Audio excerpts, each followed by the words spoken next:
Hey everybody, so I get these CELPIP questions from candidates time to time. You should know them so you understand what's going to happen on your exam day, what to expect and how to prepare for these situations. You probably have the same questions because a lot of people ask me these questions and I've seen them on repeat on emails.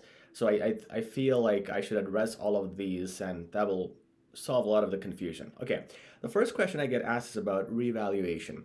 It is useful. Yeah, it really helps for students who feel they deserve a better mark. I say this because some students go in the exam and they do everything needed, right? They do grammar, vocab, and they finish on time.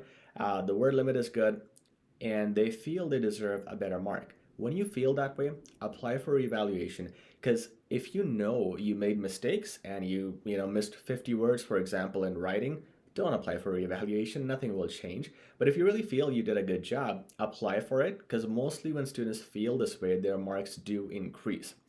Okay, do marks decrease in reevaluation? No, they never decrease. They either stay the same or increase. Do multiple reevaluations help? Mostly no. Okay, it can in very rare situations, but if you applied for reevaluation once, your marks did not change, most likely they will not change again. By how many points does reevaluation change the marks? 1 to 2. So your points can increase by 1 to 2 points. That is what I have seen. But in very rare cases, I have seen comments here on my channel where people said they applied for evaluation and increased their scores by 3 complete points, which is crazy. But it does happen. I've heard that. I have never heard anyone increase by, 4 points or more. So if you are at 5 and hoping for a 9, just do the exam again. Reevaluation most likely will not help you. So you can expect an increase by 1 to 3 points, but 1 to 2 points is more realistic. Does reading and listening get reevaluated? No, only writing and speaking. Reading and listening is marked by the computer, so it doesn't give you a fresh result. But with writing and speaking, since it's marked by the examiner, every examiner marks it differently, they're human beings, you can get a different score. Okay, this one has been really annoying since the last couple of years.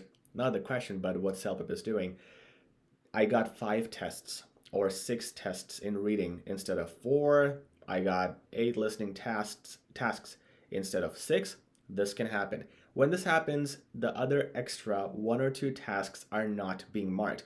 Unfortunately, you don't know which ones are not being marked. Some of them are being used for test and survey purposes, and you don't know which one is being marked and which one is not. Unfortunately, you gotta work a little bit more. The exam's gonna be a little longer because you gotta do this for their survey, and you just have to do your best in all the sections because we don't know which one is being marked. I've also heard, and I don't know if this is reliable, that if there are 5 reading parts, for example, instead of 4, the 4 best you did will be marked. So that's a good news, but it's not 100% confirmed. So it also could be just 4 random ones that they're selecting. Essentially, you don't know which one is being marked and which one is not. We do know one is extra, but since we do not know which one, just try your best in all the tests. Don't be surprised if you get a few extra. How can I postpone your exam? It's rare that you would be allowed to postpone or delay your exam if it is within the 5 weeks before your exam. Now, if you have a serious situation, a medical condition, maybe a doctor's note, they can make an exception. However, if your exam is more than 5 weeks from now, it's very easy to ask to delay the exam or postpone it. It just the 5 weeks is the limit. Okay, tech issues. If you have tech issues in the exam, what happens? A lot of times you get screwed. Okay, there are sometimes computer failures and problems that are not your fault. It's their fault. But sometimes they make an exception. They'll ask you to redo the exam, most likely come for another sitting or fix the issue right there. But I've heard in cases there's no exception. Like sometimes these issues happen and they don't do anything about it. You just lose your marks, there's no refund, and you don't get to book the exam again. Unfortunately, it does happen. It's unfair, but technical issues can hold you back. Unfortunately, I don't know why there's no proper solution for this. You get how many pieces of paper in the exam? Just one to take notes on for listening, which I've mentioned in a lot of previous videos. That's kind of ridiculous. You should have more. So once you're about to run out of that one piece of paper, ask for another one before you run out because there's going to be this time when the person in the room is getting you the paper and you're not taking any notes because your paper finished. So once you're 3/4 done with the front and back side of the paper, ask for another paper. Okay. Speaking distractions, you do have them. Everybody in the exam room is talking at some point, and some people are finishing their writing and other modules faster, so they might speak before you, and you might just be on the writing part while some people are speaking. And when you are speaking, most likely other people will be speaking too, so you will be distracted, which is why I have advised before on this channel, it's best to prepare at home with this format. So open a news channel, listen to a YouTube video in the background and practice speaking, because in the exam you're going to hear a lot of people talking and you have to focus on your speaking, canceling the distractions. Spell check. Yes, you have spell check in the writing part, so that's a good thing. Type of questions you get for reading and listening are all multiple choice. You don't have fill in the blanks, you don't have true, false, not given. It's all multiple choice, which I guess is a good thing as well. Timer in all parts. Okay, so timer in listening, it depends. Every section has a different timing. Reading too, every test has a different timing. I strongly suggest you take our course. In the mock test, you will see the time breakdown, or if you don't want to pay for it, there's a free sample test for CELPIP. You can just Google it and you will see the time for each section. Now for speaking, when you see, well, that's the thing, you don't see the time. There's no stopwatch. It doesn't say 1 minute, then 59 seconds, and so on. There's a bar. You know those loading bars when you're loading something online and the bar just goes? That bar will show you how much time you have left, which is not digital, so you have to estimate, all right? Once again, you can check the free sample test online to see how that bar moves. It's just like a loading bar, okay? And it doesn't give you the exact amount of seconds there. For writing, you do have a digital watch, so it tells you 26 minutes, 25 minutes, how much time is left up to the last second, so you can accurately, much more accurately track your time for writing. Okay, free stuff and paid stuff. So again, for the free stuff, there's only one, literally one or two CELPIP sample tests online that you can check out. We provide 5 mock tests. They are paid, and they're not just 5 mock tests. They also include a complete 15-hour course, which I've mentioned many times on this channel. It comes with lots of resources, material, everything you need, the cheapest course online, and something that guarantees great results with a money-back guarantee. Link for that is always in the description. That's the best thing you can do. Pay $49 and guarantee your result. Check it out in the description.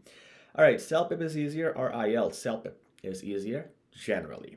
With that said, let me explain. IELTS writing is the hardest part, and in CELPIP speaking is the hardest part. So if you are a good speaker, do CELPIP. Why? Because CELPIP speaking is difficult, right? But if you're a good speaker, you can tackle that. You can, how do I say it? You can take over that challenge. So you'll be okay in CELPIP speaking, and writing is easy, so that's a given. Similarly, if you are in the opposite scenario, weak in writing, don't do IELTS. Stay away from it because IELTS writing is really hard. If you're weak already, you're going to get a huge beating by IELTS. So you better go with CELPIP, where writing is easier, and hopefully you're good in speaking to deal with the CELPIP speaking challenges. Okay, word count, you should not do more than 10 extra words. So 200 is the word limit for task 1 and task 2 in writing. Don't do more than 210, but I really prefer you stay under 200. That 180 to 190 is really the best limit, but 210 max, not 211, okay, not a word more.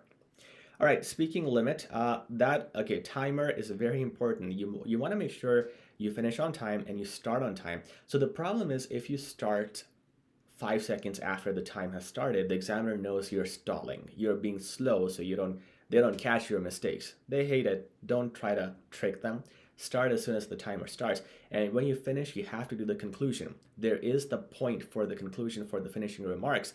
So if you finish and if the time finishes and you're not finished, you are mid-sentence, you will lose marks. Always best to target to finish your speaking parts or task 5 seconds before the actual finish time. So you have to estimate this 5 seconds time. And if you aim for that, you will actually finish like with 1 or 2 seconds left. So you should never aim for the actual finish time, but a little bit ahead of that, so you're ready for any extra words or things you want to put in. Okay, CELPIP score needed. You got to consult your immigration consultant or lawyer. You can also go on the CIC website and check with your profile with either you have a work permit situation, student permit, skilled visa programs, whatever you have. Check out what requirement you should have. It could be a 7, could be a 9. Mostly these are the score requirements for CELPIP. It also depends if you're applying for a work visa, right? So you can check, but just to be sure, I always recommend contacting an immigration consultant or a lawyer. Everybody's points are different, and a lawyer can accurately tell you this is the score you need. Okay, let's talk about the last question, CELPIP 9, because that is the score that most people need. Is it easy? No. I always say that for CELPIP 9, you need perfect English. I know that 12 is the total score, so 9 should allow for some mistakes. So how many mistakes does a score of 9 allow? 2 to 3 max. So if you make more than those mistakes, you don't get a 9 anymore. So 9 is really considered perfection. You can think of scores like 10, 11, 12 as super perfection, something that PhD English literature graduates would be able to write and speak, or something which is near native without any mistakes. So 9, you should consider it perfection, because even if you do, you're going to make mistakes. You got to have room for that. If you're preparing for this exam and you need a 9, you got to really not think of it like an easy exam or just an English language exam. Think of it like a nightmare, because it is. It is extremely hard, and you need to be super focused, super prepared. And I'm not saying this to scare you, but just to make sure that you are ready and not demotivated if you find out something else. So if you do need more preparation, check out my free videos on this channel. And if you do want to invest some money and really guarantee your score, check out my course in the description. It'll take you to our website. Super easy to purchase, and all details are mentioned there as well. I hope this video helps, and I hope this answered a lot of the questions you guys mostly have. Thank you. Please like, share, subscribe. Talk to you soon.